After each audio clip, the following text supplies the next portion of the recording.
Apps can do a lot of cool things. You could order dinner, gamble on your favorite team, and track your health. You could even get a mortgage. One click and you can be approved. I'm not sure by who or what country they're in. You deserve more from the mortgage industry. At AnyMac Home Mortgage, we believe in the need for live human interaction during a very complex process. The kind of service and guidance which an app simply can't provide. Our customers are more than credit scores and income documents. They're individuals and families who live in and strengthen our communities. Their story is our story, and that story begins in a home. Chris Sawyer is an expert on providing superior customer service and in meeting the mortgage needs of current and future home buyers. With over 18 years of experience in the industry, Chris is able to help customers migrate through the home buying and home financing process by using his wealth of knowledge as a well-qualified mortgage professional. And best of all, Chris is located in Cromwell, Connecticut, where he has helped hundreds of clients in Connecticut, Massachusetts, and Rhode Island make their dreams of home ownership a reality. Visit chrissawyer.any-mac.com. Email him at csawyer@any-mac.com or give him a call, 860-878-8730. Chris Sawyer, NMLS number 39345, corporate NMLS number 338923. AnyMac Home Mortgage, an equal housing lender. American Neighborhood Mortgage Acceptance Company, LLC. DBA AnyMac Home Mortgage. Lo-Fi Direct. Connecticut First Mortgage Correspondent. License lender. Broker number ML 338923. Massachusetts Mortgage Lender and Mortgage Broker License number MC 338923. Rhode Island License Lender. License number 201128110L. Call for additional details. Jones on first down, wide open, it's Barkley, and Saquon Barkley will take it into the end zone. Your best ability is his availability. Saquon Barkley, he's great when he's on the field, but the problem is since 2018, he hasn't been healthy for this team. Look at this, they lob it to him, he taps it in off the glass. How about that? Porter Moser, I think right now is the best coach in college basketball, hands down. Fins 2 for 3, he's done his part. Pitch is drilled to deep right field toward the pole, and it is gone. They don't mind not being what they were in the 90s as the best organization in baseball, because the Yankees aren't even close to the best organization in baseball. You're trying to be the Rays, and the Rays do this for a reason. Like, you're the Yankees.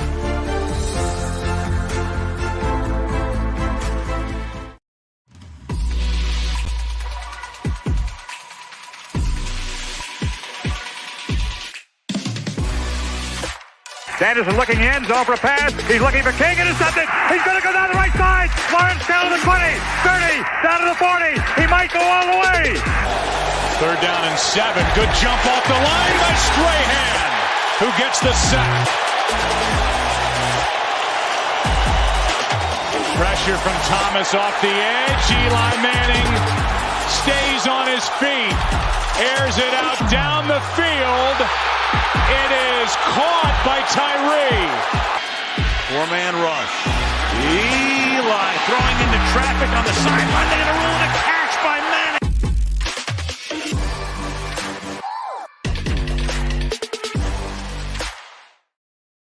Hello, ladies and gentlemen. Welcome to John About the G-Men, the Giants Football Podcast. I'm Big J, joined by a special guest this week, Steve Risser from Sports Talk with R&J. What's going on, Steve? Doing well.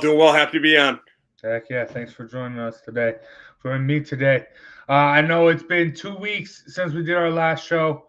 I know we don't got the usual. Sean's not here, Zay's not here, Joe's not here. Thanks again, Steve, for stepping in. But I couldn't go three weeks without a G-Men, so that's why we're still doing it. But I will say, off the rip, before we dive into everything, this is going to be the last drawing about the G-Men on Wednesdays. We're changing things up. Sundays will be the new day for drawing about the G-Men. Hopefully we can get that going into like a awesome pre-game show as well. Nice. Oh, you guys season starts. Oh, you guys got to do a pre-game show. I mean, that's got to be it. Yeah, so probably when you guys do it, it's got to be right before the game. You got to be like maybe like an hour, 2 hours before the game. That's when you guys got to do it. Yeah, CMG's started up their own pre-game show this year, and we were doing that. I think we're going to try and turn John About the G-Men into that, but that's all for the future. Exactly, we'll get to exactly. That. Yep, so make sure you tune in Wednesday. I think we're going to shoot for 9 in the morning Eastern time. Make sure you set your alarms. If not, it'll be around that time, maybe even 10. So make sure you check that out. But now let's dive into everything.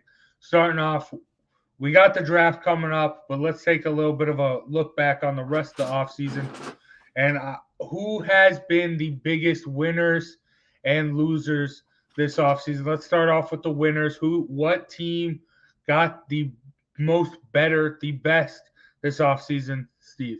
So you want me to give just a bunch of teams or just the one team? Just whoever you have at the top, and I mean you can name a bunch of teams did get better this year. Obviously a bunch of teams did get better. Obviously, the Broncos went out and got Russell Wilson. The Raiders went out and got Devontae Adams and Chandler Jones. Obviously, the Browns got Deshaun Watson. But I think the team that got better and the team that arguably could be the best team in the AFC, that's the Chargers, because they went out and they traded for Khalil Mack to improve that pass rush and have him and Joey Bosa on that same defensive line.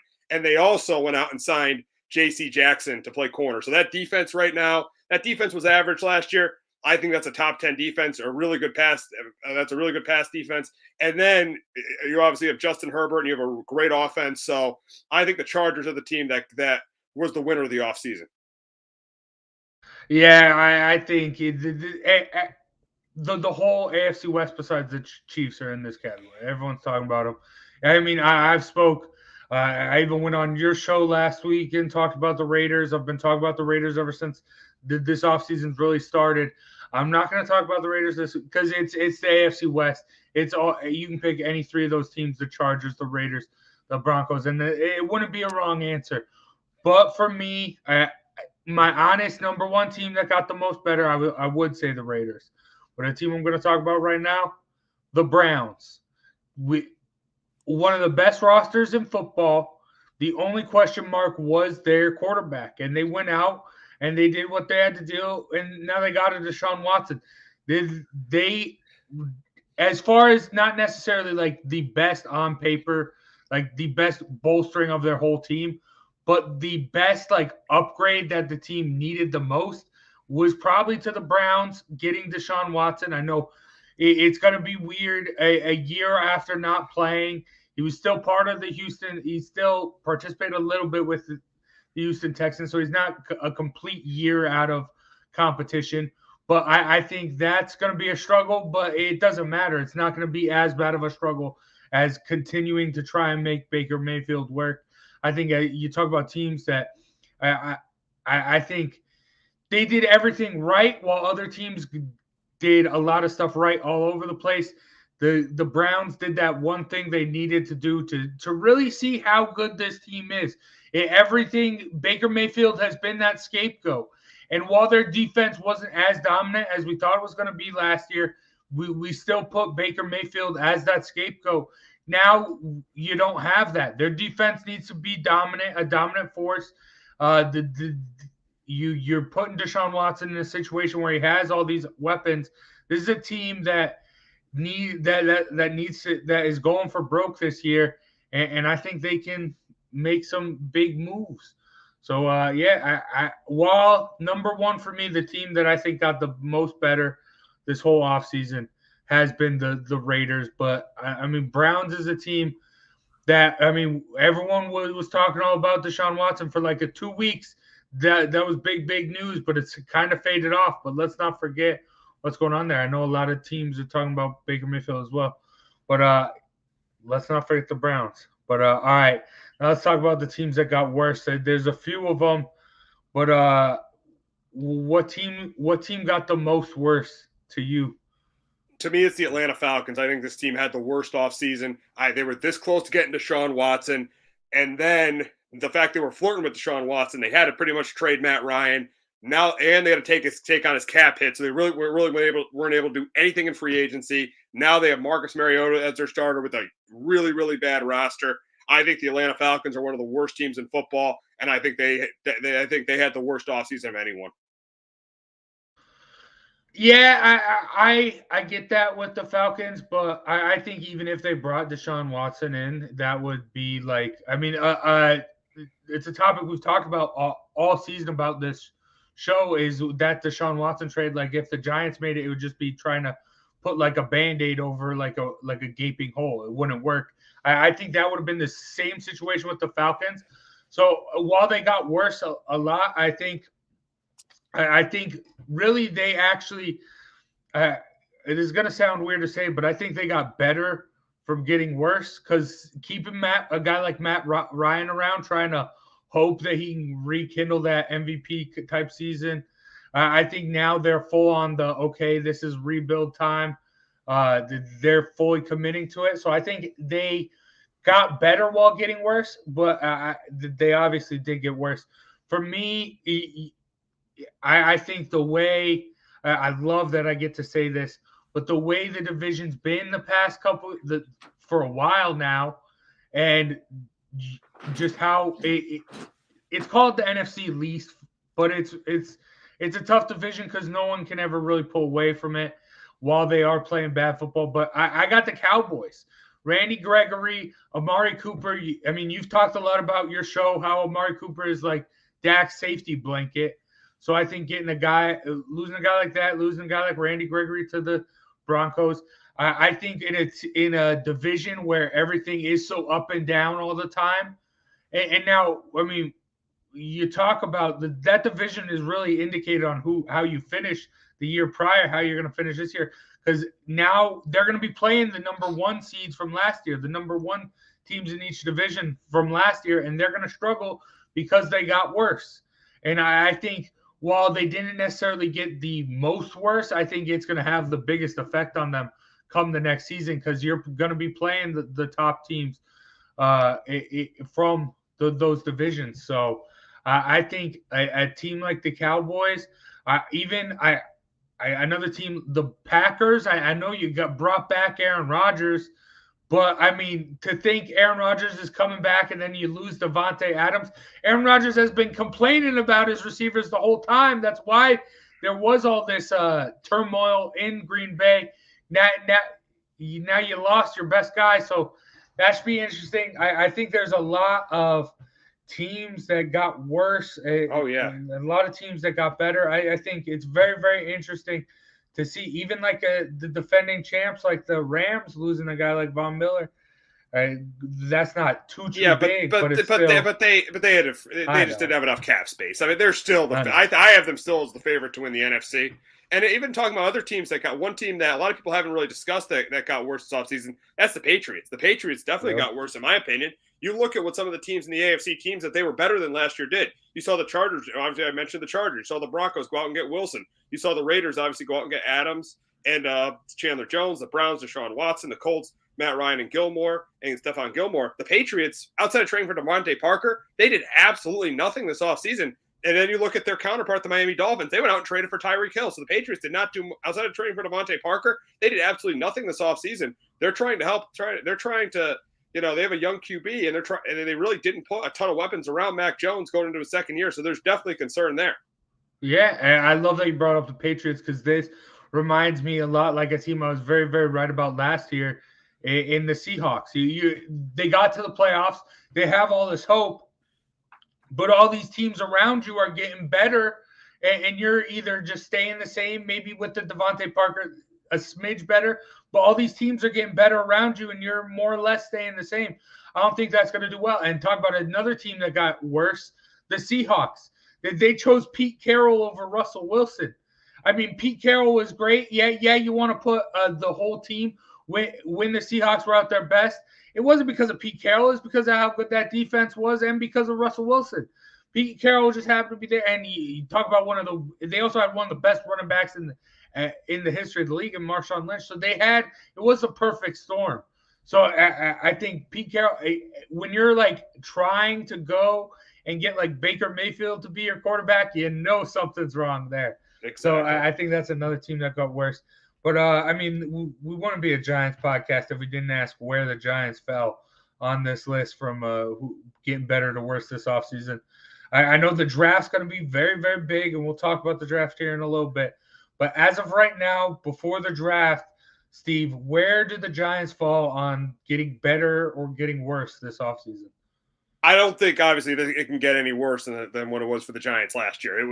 Last year was a terrible season. They had expectations and they ended up going 4-13. They had a bunch of injuries. I would say right now, looking at their schedule before the draft, I'd say they're a 6 or 7 win team. Still very easily could finish last in the division, but I think they're a 6 or 7 win team. And in terms of the teams that got worse, I think the two teams I said that two teams I have that got worse, because everybody that got better, they're not obviously not better than. But in terms of the teams that got worse, the only teams I would have them ahead of are the Falcons and the Seahawks. So I'd say right now they're a 6 or 7 win team. Yeah, I agree with that. I'd say 6 or 7 win team in the NFC East, though. That could be. You can be competing for something, maybe. I don't think so. I think Dallas. Even though they got worse, Dallas is still a 9-10 win team. Philly, I think, is an 8-9 win team too. Yeah, I would say for the Giants wise though, I'd say I'd put them at the end of the getting better, because I have hope with this new regime and everything. That there's at least some hope, some sort of direction being at least brought into the light, and some sort of I can see where it's going at least a little bit. With Joe Judge, everything was foggy. I didn't know what was coming next. Now I can at least see the plan getting and how the Giants can get better. Are they going to stick with that? Is this going to be just another Giants mess up? Who knows? But right now, I'd say they're at the tail end. They're like right in the middle. I wouldn't necessarily say they got worse, but they did get tremendously better. So right in the middle. And we had some breaking news earlier today. You talked about it on your show. Deebo Samuel's requesting a trade. Is there a team that can make get this trade done, and that can put them into that better category for this offseason? I think it could be. I think it could be a couple teams. There's 3 teams I'm thinking. First, the New York Jets. I think they definitely can get this trade done because they have 2 first-round picks. They have the 4th overall pick. They have the 10th overall pick. So they very easily could get this done. And obviously the Jets have a need at receiver, and they went after a wide receiver in the offseason, Tyreek Hill. Second team is the Indianapolis Colts. Really, outside of Michael Pittman, who do they have? They really don't have anything else outside of Michael Pittman. So I know they don't have the capital because they don't have a first-round pick. They traded that when they gave that away when they traded for Carson Wentz, and it would be tough for them to give up a 2nd-round pick because obviously they don't have a 1st-round pick. But that's definitely fills a need if they want to go after Deebo Samuel. And I wouldn't be shocked if they do it because Frank Wright and Chris Ballard right now are on the hot seat in Indianapolis. And third, it's the Philadelphia Eagles, and they have the capital. I think they have. And so out of my 3 teams, they're definitely second behind. I put them behind the Jets because they have the 2 first-round picks. So if they want to give up a first-round pick, that to give up Deebo Samuel, they have the draft capital to make that happen. Yeah, I think the Jets, they were in the Tyreek Hill sweepstakes, so I think they're going to be definitely trying to get that. I love the Indianapolis Colts. I think that would be great. I actually brought up after your show the idea of the Eagles because of their draft capital. And also, granted, I think their front office is going to be the reason why they don't do that, but why they don't go after it. But this is they should be pursuing some sort of opportunity here. You have the 2 first-round draft picks to work with now to offer something up. And that is a definite need. You got into the playoffs last year, even though it was a wild card, you still got in. You still had some sort of opportunity. You need something like that. But I think just the lack of their front office being good, I think that's going to be the real issue for Eagles fans to get it done. But as a Giants fan, I'm happy because I don't see that happening. I don't either. Yeah, and a team you talked about earlier, the Patriots. I think it'd be great if they could get it done, but can they really, realistically?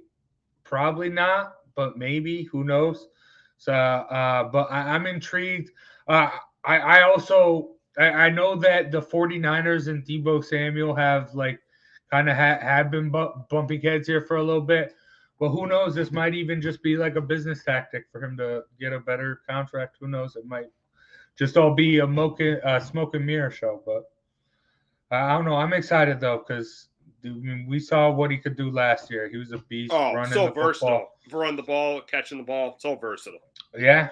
So any team he goes to, he's gonna make an impact, and it's gonna be a good one. But all right. So there's a lot of teams that I'm excited to see what can do this year. And I mean, I wouldn't be surprised if one of those teams that we talked about getting worse just randomly plays or exceeds expectations. Because I mean, that's just the way the NFL goes. Like, I mean, who would have had the Bengals at a team getting where they were last year? I know. I mean, you might have thought they were going to be improved, but you definitely didn't think they were going to wind up in the Super Bowl. Maybe compete for a playoff spot, but you definitely didn't think they were going to wind up in the Super Bowl. Yeah, I mean, that's just the NFL. Anything can happen. But so that's going to do it for who's getting better, who's getting worse. We're going to take a look at the NFL draft a little bit. But first, let's hear a word from one of our sponsors. Come on out for a day of fun to the Cove Kids Classic, presented by Clarity. Friday, May 6, 2022 at Lyman Orchards Golf Club to benefit the Cove Center for Grieving Children. Partnership opportunities are available. All proceeds from the Cove Kids Classic support the Cove's free programs. Please consider partnering with us to continue to support grieving children and teens in 2022 and beyond. For more information or questions, call Allison Gamber at 203-634-0500 or email allison@covect.org. The Cove Kids Classic takes place Friday, May 6th at Lyman Orchards Golf Club. Registration begins at 8 a.m. Shotgun start at 9 a.m. on the player course.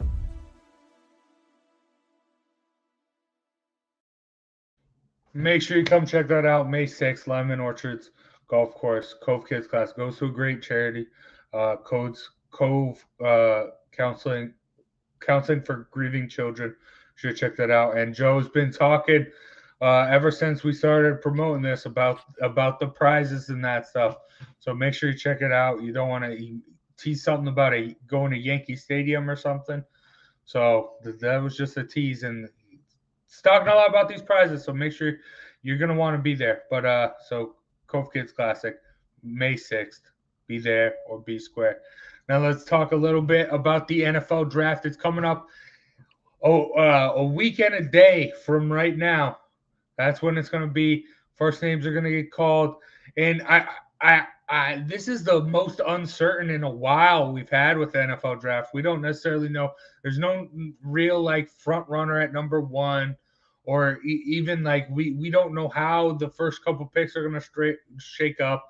There's no real dominant QB that is going to be that guy. So my question to you, Steve, just plain and simple, who is the best player coming out of this NFL draft? I think it's pretty obvious it's Aiden Hutchinson. I think he's going to be the consensus number one overall pick. When you look for that number one overall pick, you want to get potential and production. Yeah, he doesn't have, the highest ceiling of number one picks in the past, but he has potential to be really good, and he has the production. He had 14 sacks at Michigan last year, led Michigan to the college football playoff. I definitely think Aiden Hutchinson is the consensus number one overall pick.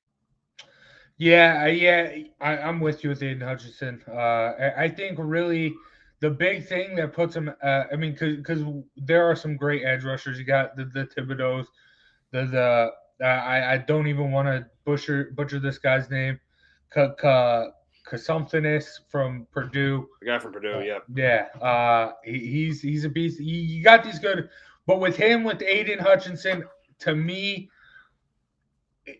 what I really saw and what really brought him into not necessarily even to the getting buzz for the first overall pick, but also the Heisman was that Ohio State game, and not just his performance in it, him saying, "Hey, I had an opportunity to leave and go to the NFL draft last year, but I decided to come back, and I didn't want to lose to Ohio State again."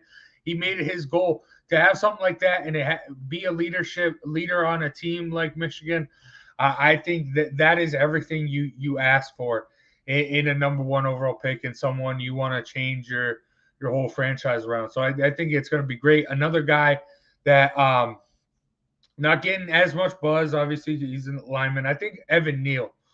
I know there are a lot of issues coming up around him, because after he signed with Alabama that summer, he ballooned up and gained a bunch of weight, almost was pushing 400 pounds before getting into spring ball with Alabama. But so I mean that's big. but he has been the most dominant force on the offensive line.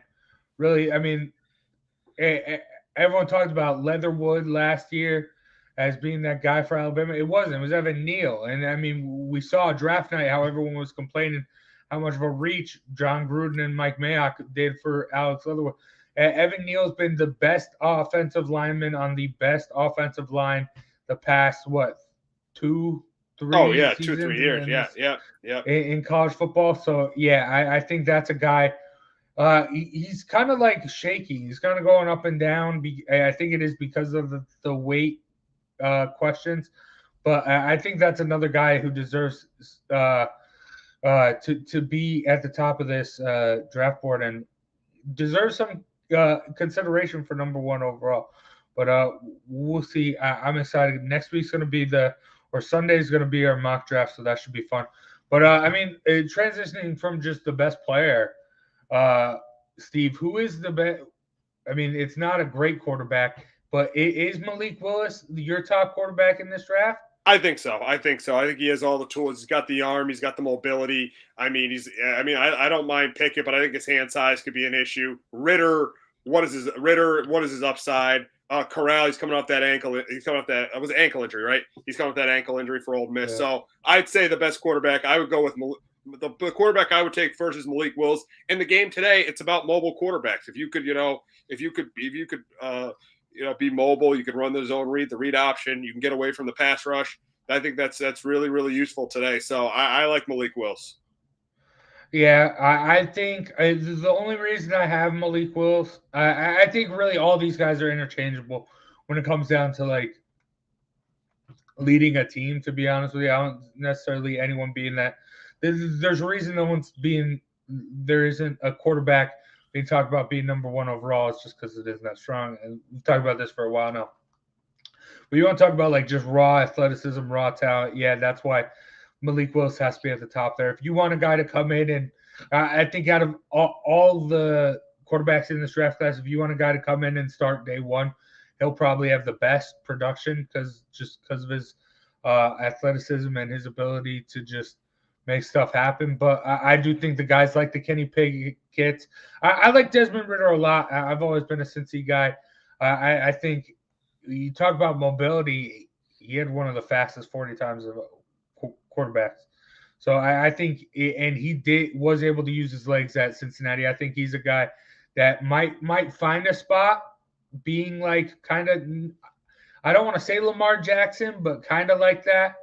I think he can make a little bit more plays with his arm, but I think those are guys that are going to take time to develop. Another guy like Matt Corral with that injury he's going to need some time off, but I think prior to that, he probably could have been that number 1 guy, but we'll see. And it's crazy because there are a lot of teams that are in need of a quarterback. You know, you got the Steelers. Mitch Trubisky isn't necessarily going to be that guy. You got the Panthers. You got teams at the top. You got the Lions. You got the Texans. You said the Panthers.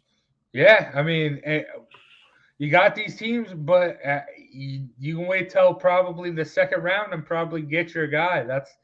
That's crazy when all these teams need a quarterback so badly. So it's very, very intriguing.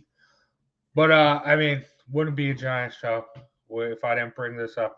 Who do you have the Giants taking? What names are at the top of your big board if you're Joe? I got Ekwonu. I got Ekwonu and Neal have to be on the top of that board. They need that other tackle aside from Andrew Thomas. They need that tackle. They need the offensive line to be not to be great, but it needs to be decent for just to see what Daniel Jones could do in a huge year for him. They got to prove this year if Daniel Jones. They pretty much have to make a decision if Daniel Jones is the guy, and I think they got to give him the best chance he possibly can to be the guy. And I think that's getting a tackle and with that 5th or 7th pick, and then I think Kyle Hamilton's a name they got to look at. I think. Obviously, Jermaine Johnson, even Kayvon Thibodeau, if he's there, a couple of those pass rushers, and then Hamilton, because of how good he is, that's definitely a name they got to look at as well. Yeah, I mean, thing with Hamilton though, I mean, the depth at secondary that the Giants already have, that's the only question mark. I mean, did lose Jabril Peppers, so maybe bring him in to fill in that spot maybe I think, yeah, one of the edge rush. I mean, O-line has to be a necessity. One of the edge rushers, definitely, if they fall there. I know you're probably going to talk about this next week because you're doing your Yes. mock Oh, draft absolutely. as well. Yes. We'll be doing Make our sure you mock draft. tune in Yes. Wednesday Yes. at 1. But Kayvon Thibodeau, right? He's got a lot of these gas or motor questions. As a Giants fan, if he's there, is that going to be an issue for him? If he's taking plays off and that stuff, is that an issue? That's going to be the tough decision Joe Shane's going to have to make if he's there. I mean, he's got the potential. He's probably has the potential to be the best player of anyone in this draft. But he's definitely boom or bust. I mean, he definitely could be a bust because of his lack of productivity, especially that last year or at Oregon. He wasn't as good as people thought he was going to be. So he's got a ton of potential, but production be there. That's the big question with Kayvon Thibodeau.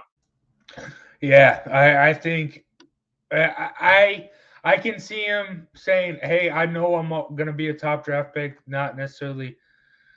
That's where the effort comes into play. Why he took plays off at Oregon, but still, it's the NFL. You're not going to be able to do that. I don't know. That's just scary for me.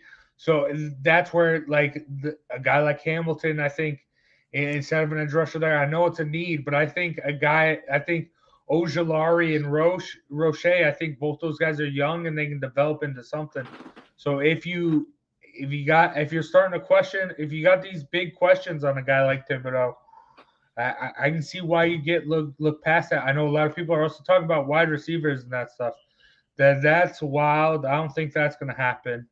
You need to shore up this O-line, and then I think you need something defensively. But I don't know. Do you see the Giants drafting a wide receiver at all this draft? Maybe later on, but they're pretty much set at receiver. They got Sterling. I know they have trouble staying healthy, but they got Shepard, they got Tony, they got Galladay. They got to focus on things they need and to get really good value with one of those top 10 picks. They need an offensive tackle and they need an edge rusher in the first 2 rounds. So receiver, they're pretty much set at receiver for me. Yeah, I agree with that. But I mean, crazier things have happened drafting that. And I know last year a lot of people were surprised the Giants trained back, letting the Bears get Justin Fields, getting Kadarius Toney, now setting up for these 2 draft picks this year. Do you see the Giants at all making a move like that, trading back, or do you think they're just going to stick with it? I would be surprised if they traded one of those picks back to even get more picks. This is a rebuilding season. Why not have Joe Shane have as many picks as possible to rebuild this roster? Yeah, I'm with you there. I'm very, very intrigued. These 2 picks, whatever they do with them, this is going to be the biggest. This is the biggest picks in Giants history. You got this new regime in Joe Shane. He's supposed to come in here, change everything around. You have 2 opportunities. I keep bringing it up on this show. You saw what the Bengals did with their 2 first-round draft picks. I know it's different. I know you can't, but look what they did. They 2 first-round draft picks, 2 top guys, brought them to the Super Bowl. I know there were a lot of other circumstances, but why can't that happen for the Giants? And you got an opportunity here. So, but we will all see Thursday night. I'm excited. I'm intrigued. Should be fun. And yeah, but that's gonna do it for John about the G-Men today. Make sure you guys tune in Sunday. We will our new time. It's going to be Sunday. Time still worked out. Make sure you tune in on the social media to when we figure that out. But make sure you tune in Sunday morning. We're going to do our mock draft. And Steve, thanks again for joining us. No problem, Jace. No problem. My pleasure. My pleasure. It was great being on. And filling in. Yeah, make sure you tune in to Sports Talk with R&J every Wednesday, 1 p.m. Eastern, to Steve and Justin. Talk about everything sports. It's Sports Talk for a reason. All things sports. Got an NBA playoffs are kicking up. Make sure you tune in for that. MLB season just started. And then obviously football. Football is all year round at this point. You got the offseason, the draft, everything, all these big moves, big stories. So anything a sports fan wants, tune into Sports Talk with R&J every Wednesday at 1. But yeah, and also big shout out to Chris Sawyer and Annie Mac Mortgage for sponsoring today's episode and the Kids Cove Classic. Make sure you check that out.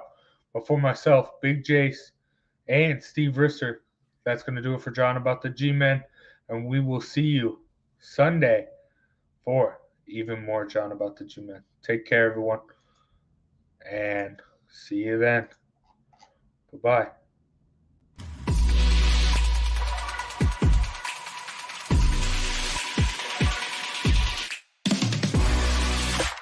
Sanderson looking in, zone for a pass. He's looking for King, intercepted. He's going to go down the right side. Lawrence down to the 20, 30, down to the 40. He might go all the way.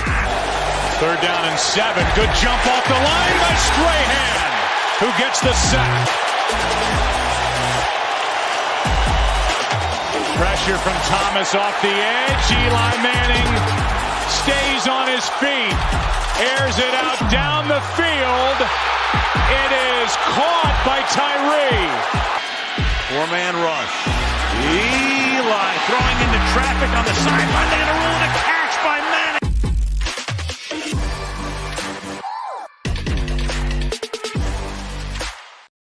Hello, my name is Joe Aguirre. I'm the president of Clovercrest Media Group. And here at CMG, we have a wide variety of podcasts, including sports shows like Keys to the City, The Roll Call, Throwing Jabs, All Four Downs, and Jawing About the G-Men. And great true crime shows like Sticky Week, Crimes and Consequences, Ivy League Murders, and Bird, the unsolved murder of David Eichmann. You can find all these podcasts and so much more by visiting Clover.